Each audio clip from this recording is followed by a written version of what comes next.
আসসালামু আলাইকুম। আমার সাথে আপনাদেরকে স্বাগতম। আজকে সারাদিনের একটা মোটামুটি লিস্ট, সারাদিন কিভাবে কাটিয়েছি তার একটা লিস্ট আমি আপনাদের সাথে শেয়ার করতে যাচ্ছি। শুরুতেই সকাল, এই যে আমি এখন বারান্দায়, বাইরে গুড়ি গুড়ি বৃষ্টি পড়ছে। ওয়েদারটা একটু রোমান্টিক বলা যাবে, আবার বিষণ্ণও বলা যেতে পারে, কারণ এরকম বৃষ্টি বৃষ্টি ওয়েদার, কিন্তু মনে হচ্ছে একটু পরেই সন্ধ্যা নেমে যাবে। যদিও এখন 9:45 বাজে সকালবেলা, কিন্তু তারপরেও আবহাওয়ার অবস্থা দেখে মনে হচ্ছে একটু পরে সন্ধ্যা নামবে। তো বারান্দায় দাঁড়িয়ে বৃষ্টি দেখা শেষ করে টুকটাক ঘরোয়া কাজ সেরে, ঘরোয়া কাজ বলতে যা হয় আর কি, বিছানা গোছানো, তারপর শুকনো কাপড় তুলে সেগুলোকে গোছানো,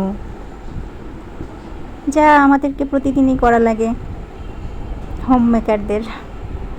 তো সেই টুকটাক কাজগুলো সেরে তারপর আবারও আমি বৃষ্টি দেখতে গিয়েছিলাম, কারণ ওইসব কাজ করার ফাঁকে শুনলাম যে বেশ জোরে বৃষ্টি পড়ছে। এখনও বৃষ্টিতে হাত ভিজাতে ভালো লাগে, বৃষ্টিতে ভিজতেও ইচ্ছা করে, কিন্তু সব ইচ্ছে কি সবসময় পূরণ হয়? হয় না। তবে বৃষ্টিতে ভিজার কথা মনে করতেই কিন্তু আমার খুব একটা পুরনো কথা মনে পড়ে গেল, যে আমরা 3 বান্ধবী মিলে একবার রাস্তায় ভিজতে ভিজতে মেসে ফিরেছিলাম। সেই দিনটা আমার কাছে স্মরণীয় একটা দিন হয়ে রয়েছে। এদিকে নাস্তা খাওয়ার শেষের দিকে আমার মেয়ে খুব গভীর মনোযোগের সাথে ডিম কিভাবে কাটবে সেটাই চিন্তা করছিল। আর ছেলে ডিম মানুষ দিলে খায় রে, সেটা নাই বললাম, আপনারাই শুনে নেন। তো নাস্তা খাওয়া চলছিল। খই চেনেন তো, এখন আমের সিজন চলে এসেছে, বাসায় আম, খই, মুড়ি, বাঙালি খাবার, এগুলো কিন্তু আমরা খাই। মা খই দিয়ে আম খেলেন, না আম দিয়ে খই খেলেন, আচ্ছা যাই হোক। তারপর বাচ্চাদেরকে দিলাম পড়তে বসিয়ে, কারণ আজকে তাদের পরীক্ষা কি না, তাদের হচ্ছে ফাইনাল এক্সাম চলছে, তো তাদেরকে এই জন্য পড়ার টেবিলে বসিয়ে দিতে হলো। তাদের পড়া শেষ করে আমরা একদম রেডি শেডি হয়ে ঝুম বৃষ্টিতে বেরিয়ে গেলাম স্কুলের উদ্দেশ্যে। যেমন বৃষ্টি তেমন বাতাস, একদম বৃষ্টিতে ভিজে জবুথবু হয়ে আমরা স্কুলের দিকে যাচ্ছিলাম। তো এতে আমার বাচ্চারা কিন্তু খুবই মজা পেয়েছে, যদিও আমরা ভিজেছি, রিকশায় ছিলাম তারপরেও ভিজেছি। তাদেরকে স্কুলে নামিয়ে দিয়ে সেই আধ ভেজা অবস্থায় গরম গরম কফি, কি শান্তি। তারপর শেষ হলো লম্বা একটা সময়, তাদের পরীক্ষা শেষ, আমিও এতক্ষণ অপেক্ষা করে তারপরে ফিরে এলাম।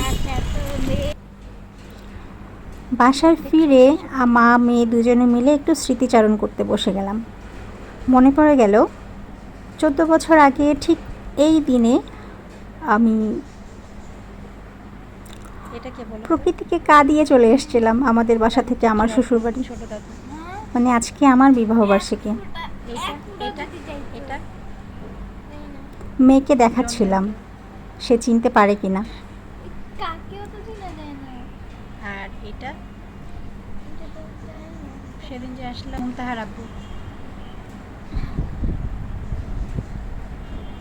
এটা অদ্ভুতভাবে আমার হলুদের দিনেও বৃষ্টির দিন ছিল, গায়ে হলুদের দিনেও, আর আমার বিয়ের দিনে তো ছিলই। এটা 14 বছর পর আজকের এই দিনটিতেও ঠিক তেমনই বৃষ্টি শুরু হয়ে গিয়েছে। তাই আমার একটু মনে পড়ে গেল অতীতের কথা। এটা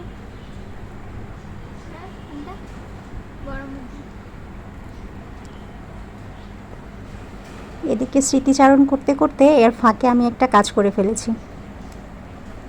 রায়তা রেহানের বাবা যেন এই দিনটিকে বিশেষভাবে মনে রাখতে পারে, তার জন্য আমি তার অফিসে একটা সারপ্রাইজের ব্যবস্থা করেছিলাম, একটু কেক টেক পাঠিয়ে দিয়েছি। তো আমরা এদিকে ছবি দেখছিলাম, আর ওইদিকে উনি হয়তো সেলিব্রেট করছিলেন। তারপর উনি আমাকে কিছু ছবি পাঠালেন।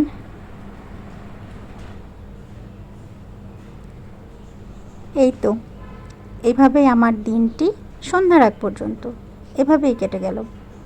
সবাই ভালো থাকবেন, দোয়া রাখবেন, সুস্থ থাকবেন। আল্লাহ হাফিজ।